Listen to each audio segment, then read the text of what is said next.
ഒരു നല്ല പേരൻ്റ് എന്നൊന്നും എനിക്ക് തോന്നാറില്ല. എനിക്ക് അവർ പലപ്പോഴും എൻ്റെ മക്കളായിട്ട് വല്ലതും തോന്നില്ല. നല്ല കൂട്ടുകാർ, എനിക്ക് എന്തെങ്കിലും ആവശ്യം വന്നാലും അവർ കൂടെ നിൽക്കുന്നുണ്ട്. നമ്മളിങ്ങനെ കാണിച്ച വീഡിയോയിൽ ഹൻസിക ചേട്ടനെ മുത്തേ എന്ന് വിളിക്കുന്ന കാണാറുണ്ട് നമ്മൾ. അവളൊരു അസാമാന്യ ക്യാരക്ടർ. അവള് ജീവിതത്തിൽ ജനിച്ച് 1.5 വയസ്സായപ്പോഴത്തേക്ക് അവൾക്ക് വലിയൊരു ഹെൽത്ത് ഇഷ്യൂ വന്നു. കുറച്ച് കാലം അവൾ അതിൻ്റെ സഫർ ചെയ്തതാണ്. വളരെയധികം വേദന സഫർ ചെയ്തതാണ്. ധാരാളം മെഡിസിൻസ് ബോഡി കയറിയതാണ്. പക്ഷെ അവൾ അസാമാന്യമായൊരു ബാലൻസ് ചെയ്ത് ചിന്തിക്കുന്ന ഒരാളാണ്. അതായത് ഒരാളോടും വഴക്കൂടുന്ന കണ്ടിട്ടില്ല. ഞങ്ങൾ തന്നെ വീട്ടിൽ ആരെങ്കിലും വഴക്കുണ്ടാക്കിയാൽ അതിനൊരു സമാധാനം ഉണ്ടാക്കാൻ വരുന്ന ഒരാളാണ്. അവൾ ഇടപെടുമ്പോൾ എന്തോ പ്രശ്നം അവിടെ അവസാനിക്കാറുമുണ്ട്. അതെന്താണെന്നറിയില്ല. അതുകൊണ്ട് ഞാൻ നേരത്തെ പറഞ്ഞ കാര്യം, പ്രായം കൊണ്ട് ഞാനും അവൾ തമ്മിൽ ഏകദേശം വലിയൊരു വ്യത്യാസമുണ്ടല്ലോ. ഇന്നിപ്പോൾ അവൾക്ക് 20 വയസ്സ്, എനിക്ക് 57, മേ ബി 37 വയസ്സ് വ്യത്യാസമുണ്ട്. പക്ഷെ എൻ്റെ വളരെ മുകളിൽ നിൽക്കുന്ന പോലെ എനിക്ക് തോന്നാറുണ്ട്. പലപ്പോഴും സിന്ധുവിനെ വിളിക്കുന്നത് സിന്ധു വിളിക്കുന്നത് ചിലർക്കത് അലോസരപ്പെടുത്തുന്ന രീതിയിലാവും. അത് ഇഷാനി അങ്ങനെയാണ്. എല്ലാവരും അങ്ങനെ തന്നെ വിളിക്കുന്നത്.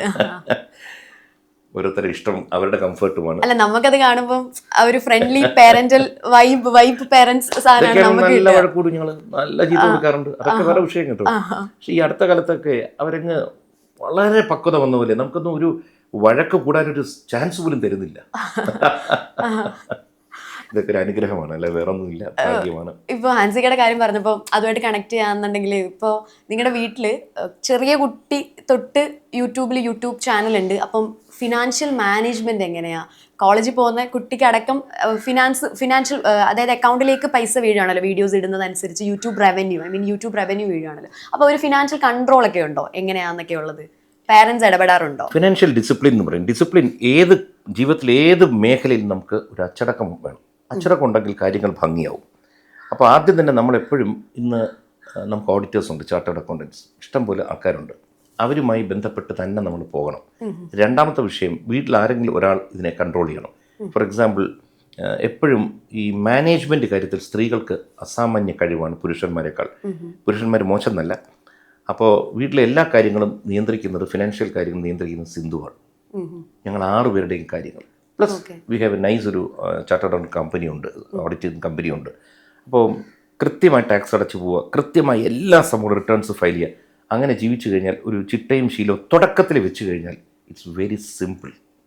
ഒന്നുമില്ല, ഇത്ര രൂപ വരുമാനം വരുന്നു, അതിൻ്റെ ഇത്ര രൂപ ടാക്സാണ്, അത് കൃത്യമായിട്ട് അടച്ച് എല്ലാത്തിനും റെസീറ്റ് കംപ്ലീറ്റ് നമ്മൾ ഫയൽ ചെയ്ത് സൂക്ഷിച്ച് വെച്ചാൽ ജീവിതത്തിലൊരു ഡിസിപ്ലിൻ ഓട്ടോമാറ്റിക്കലി വന്നോളും. അതുകൊണ്ട് ഫിനാൻഷ്യൽ ഡിസിപ്ലിൻ, ഇതിപ്പോൾ ആര് കേൾക്കുന്നുണ്ടെങ്കിലും കൊച്ചുകുട്ടികളാണെങ്കിലും എല്ലാവരും മനസ്സിലാക്കേണ്ട ഒരു ഫിനാൻഷ്യൽ ഡിസിപ്ലിൻ നമുക്ക് ആവശ്യമാണ്. എല്ലാ മേഖലകളിലും ഡിസിപ്ലിൻ വേണം. Financial discipline is very important. അതിൽ ചെറിയ തകരാറ് വന്നതാണ് മകൾ ദിയയുടെ സ്ഥാപനത്തിലുണ്ടായ പ്രശ്നത്തിൻ്റെ ഒരു കാരണം. എന്ന് വെച്ച് അവിടെ നിന്ന് പണം മോട്ടിച്ചവരെ നല്ലതെന്ന് പറയുകയല്ല, അവിടെ ഒരു ചെറിയ ഡിസിപ്ലിൻ ഇഷ്യൂ ഉണ്ടായി. അതെ, ഇങ്ങനെ ഒരു മാസം കൊടുക്കുവോ, ഇത്ര സ്പെൻഡ് ചെയ്താൽ മതി, ബാക്കി സേവ് ചെയ്യണം, അങ്ങനെയൊക്കെ സിന്ധു ചേച്ചി റൂൾ വെക്കുവോ? അങ്ങനെ യാതൊരു നിയന്ത്രണവും ഇല്ല. കാരണം വെച്ച് കഴിഞ്ഞാൽ നമുക്ക് ചിലവാക്കി വരുമാനം ഉണ്ടാക്കാൻ പറ്റും. അപ്പോൾ ഇതിനകത്ത് നമ്മൾക്കിപ്പോൾ 100 രൂപ വരുമ്പോൾ ചിലപ്പോൾ 60-70 രൂപ വരെ ചില കാര്യങ്ങൾക്കായിട്ട് സ്പെൻഡ് ചെയ്യേണ്ടി വരും. ഇപ്പോൾ ഒരു ഷൂട്ട് പ്ലാൻ ചെയ്യുന്നു.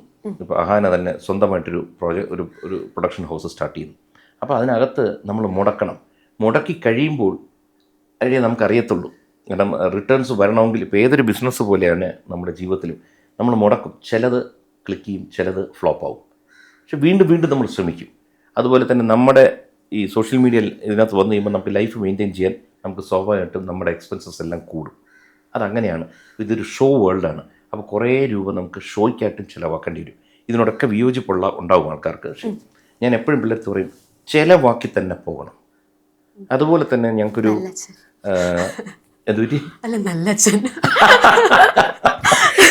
എൻ്റെ വീട്ടിലൊന്ന് കേൾപ്പിച്ചു കൊടുക്കണം. അതുകൊണ്ടല്ല, പ്രത്യേകിച്ച് കോവിഡിന് ശേഷം യൂത്ത് എന്ന് പറഞ്ഞ ഒരു വിഭാഗം, ഇപ്പോൾ ജെൻസീസ് എന്ന് പറയാം.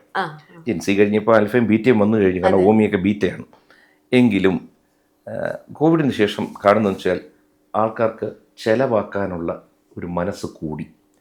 സമ്പാദിച്ച് വെച്ചിട്ട് വലിയ കാര്യമില്ല എന്ന് പിടികിട്ടി. കോവിഡ് വലുതായിട്ട് പഠിപ്പിച്ചു. 2, യൂത്ത് എന്ന് പറഞ്ഞവർ അവർക്ക് ചിലവാക്കുന്നതിനോട് താല്പര്യമുള്ളവരാണ്. കാരണം എനിക്ക് ഈ യുവാക്കൾ, എൻ്റെ മക്കളെല്ലാം കാണുമ്പോൾ എനിക്ക് വലിയൊരാഗ്രഹം ഒന്നുകൂടി ജനിച്ച് ഇതുപോലെ ജീവിക്കണമെന്ന്. കാരണം വെച്ച് കഴിഞ്ഞാൽ ചിലവാക്കാൻ അവർ പണം ഉണ്ടാക്കുന്നുണ്ട്, ഉണ്ടാക്കിയിട്ട് അത് ചിലവാക്കണം. അപ്പോഴാണ് രാജ്യത്ത് തന്നെ മാറ്റം വരുന്നത്. നമ്മളെല്ലാവരും സമ്പാദിച്ചു വെച്ചുകൊണ്ടിരുന്ന ഈ പൈസ ഒരിടത്ത് സ്റ്റാഗ്നൻ്റ് ആയിട്ടിരിക്കുകയല്ലേ. അതുകൊണ്ട് ചിലവാക്കണം. ഇപ്പം നേരത്തെ പറഞ്ഞതിനകത്ത് വെച്ചാൽ നമുക്ക് നമ്മുടെ വരുമാനത്തിൻ്റെ നല്ലൊരു ഭാഗം നമ്മൾ ചിലവാക്കി തന്നെ ജീവിക്കണം. ലോകം സഞ്ചരിക്കാറുണ്ട് ഇവരെല്ലാവരും. സഞ്ചരിക്കുന്നു, അവിടെ പോയി വീഡിയോ ഇടുന്നു, ആ വീഡിയോയിലൂടെ അവർക്കും അറിവ് കിട്ടുന്നു, മറ്റു പലർക്കും അറിവ് കൊടുക്കാൻ പറ്റും. അതുപോലെ തന്നെ പല പ്രോഡക്ട്സിൻ്റെ ആഡ് വരുമ്പോൾ ഇവിടെ ഷൂട്ട് ചെയ്യുന്നവരും യാത്ര ചെയ്യുമ്പോൾ ആ ഭാഗത്ത് പോയി ഷൂട്ട് ചെയ്യും. അപ്പോൾ ആ പ്രോഡക്റ്റിന് അവരും ഹാപ്പിയാവും. ഒരു ബെറ്റർ ലൊക്കേഷനിൽ വെച്ച് ഷൂട്ട് ചെയ്തു. അപ്പോൾ ഇങ്ങനെ പിള്ളേർക്ക് എപ്പോഴും പറഞ്ഞു വെക്കും, keep moving, keep spending, life happy ആവണം. പ്ലസ് ഒരു കാര്യം, ഉണ്ടാക്കുന്ന വരുമാനം മുഴുവൻ നമ്മുടേതല്ല. അതുകൊണ്ട് ഒരു 10%, അതുകൊണ്ടാണ് we have a charity organisation called Ahadishika foundation, അതിലോട്ടും 10% തന്നേക്കണം.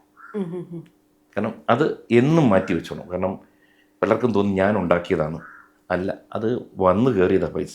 അപ്പം അതിൻ്റെ ഒരു ഭാഗം സമൂഹത്തിലോട്ടും പോകണം. നമുക്ക് റോൾ റിവേഴ്സിങ് എന്ന് പറഞ്ഞതുപോലെ, അപ്പോൾ പണ്ടൊക്കെ പറഞ്ഞിരുന്നത് കൃഷ്ണകുമാറിൻ്റെ മക്കൾ എന്നാണ്. ഇപ്പൊ പറയും ആ കൃഷ്ണകുമാർ അഹാനയുടെ അച്ഛൻ, അല്ലെങ്കിൽ ഇഷാനിയുടെ അച്ഛൻ, ദിയയുടെ അച്ഛൻ എന്ന് പറയും. അപ്പോൾ ആസ് എ പേരന്റ് സാർ അത് എൻജോയ് ചെയ്യുന്നുണ്ടോ, ആ ഒരു റിവേഴ്സ് പരിപാടി? നമ്മുടെ മക്കൾ എന്ന് പറയുന്ന എല്ലാവർക്കും പ്രഷ്യസ് ആണല്ലോ.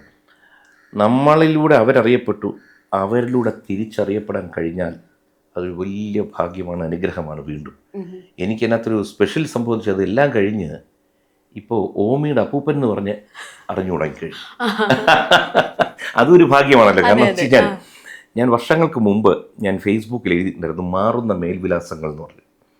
കാരണം അന്ന് ആദ്യം ജനിക്കുമ്പോൾ എൻ്റെ അച്ഛൻ്റെ അമ്മയുടെ പേരിലാണ് അറിയപ്പെട്ടത്. ഇന്ന ആളുടെ മോനാണ് എന്നൊക്കെ പറഞ്ഞിരുന്നു. കുറച്ച് കഴിഞ്ഞ് ടി വിയിൽ വന്ന് കുറച്ച് പേരൊക്കെ വന്നപ്പോഴത്തേക്ക് അച്ഛനോട് പറയാൻ തുടങ്ങി, കൃഷ്ണകുമാറിൻ്റെ അച്ഛനാണല്ലേ, നമ്മൾ ഈ കോളനിയിൽ വെച്ച് കാണുമെന്ന് എനിക്ക് അറിയില്ലായിരുന്നു. അപ്പോൾ ഒരു അഡ്രസ്സ് മാറി, എനിക്കൊരു അഡ്രസ്സ് കിട്ടി.